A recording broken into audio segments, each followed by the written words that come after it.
Hello, my name is Tiffany Chang, and this is Conductor as CEO, where I share some of my ideas about leadership. I imagine a world where conductors make artistic organizations great, like CEOs make businesses great. First, by being of service to its people so that they feel like their work matters. In his book Blink, Malcolm Gladwell shares an interesting psychological experiment involving jam, the kind that you put on your toast. In one test, a group of jam experts were asked to taste and rank a variety of jams from best to worst quality. Then, a group of random college students were asked to do the same. When they compared the results, aside from a few discrepancies, the best jams always rose to the top and the worst jams fell to the bottom of the list. The experts and the college students more or less agreed on the rankings. Then, in a second test, the experts and the college students were asked to repeat the task of ranking the jams. Now, in addition, they were asked to provide reasons for their decisions. The expert rankings remained pretty much the same as in the first test, and they were able to articulate using industry jargon and specific knowledge of jam production to justify their rankings.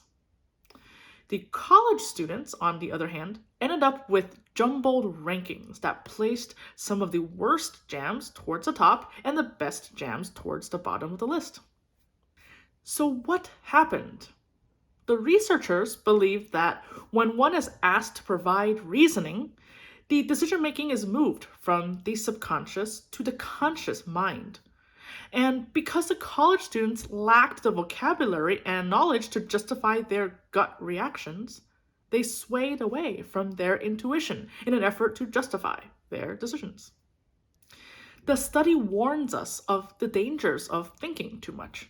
And it is true that sometimes your gut feeling leads you to make better decisions. On the other hand, Gladwell points out that the study also reveals this. When the college students, or the non-experts, were asked to provide reasoning, they actually held a bias toward simplicity and the easily justifiable when doing their reasoning.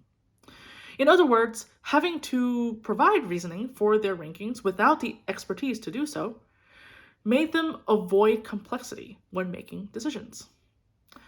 That is a danger too, since our decisions can become too superficial. Recognizing the second danger and its consequences made me think about its ramifications on hiring conductors and arts leaders in our industry.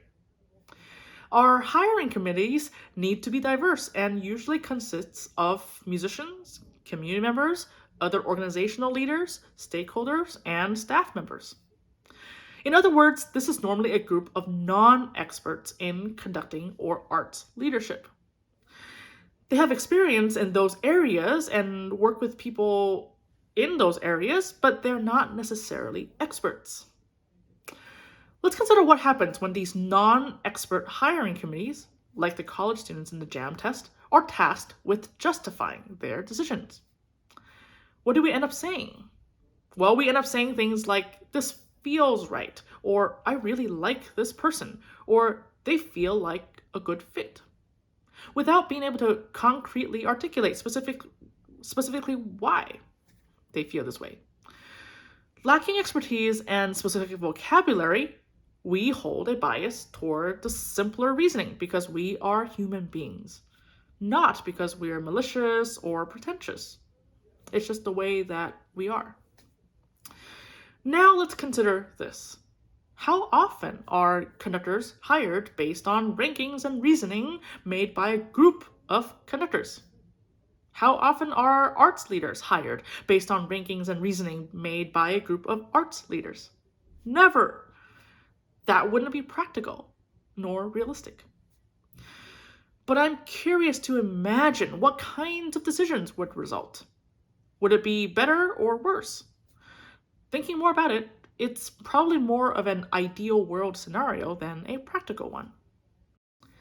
The bottom line is that hiring committees that are diverse in expertise are not necessarily bad, nor do they lead to bad hires. And the reality is that hiring committees cannot be made up of only conductor or arts administrator experts, because those roles serve many different kinds of people within an organization. So while expert-only committees are not the solution to eliminate bias towards simplicity and superficial decisions when hiring artistic leaders, we can improve how we utilize our committees that are diverse in expertise. So the JAM test informs us of the importance of two things. Number one, capitalizing on the individual expertise and strengths of knowledge in a hiring committee. Understand and articulate why each person is on the committee and what perspectives of expertise they're contributing to the decision. Articulate clearly the areas of expertise the committee is really evaluating in the candidates. Does the committee have at least one member who could address each area being evaluated with adequate vocabulary and expertise? How are these individuals empowered to take charge in their specific area? What mechanisms could we put in place to prevent making college student type decisions as a group? Number two, recognizing when our reasoning is biased toward the easily justifiable. Ask ourselves, does this reasoning exist simply because we had to justify it to ourselves? Did we scramble to make a decision because we needed to give an answer? Our feelings can guide us, but always be able to answer why it makes us feel so and dig one level deeper into our reasoning. Ensure that people providing the reasoning has the expertise to do so with integrity. Know who to ask for help when we need to acquire expert reasoning for decisions. It's okay to realize that we don't have solid reasoning or have anyone to do it, but we should always have pathways to seek help. There may never be a perfect way or perfect group of individuals to make hiring decisions. At the same time, we can strive toward examining what we are evaluating, who's evaluating it, and the depth we wish to achieve in our reasoning. If these ideas resonate with you, please consider signing up in the link below to receive an email with each new blog post sent directly to your inbox. Thank you and have a great day.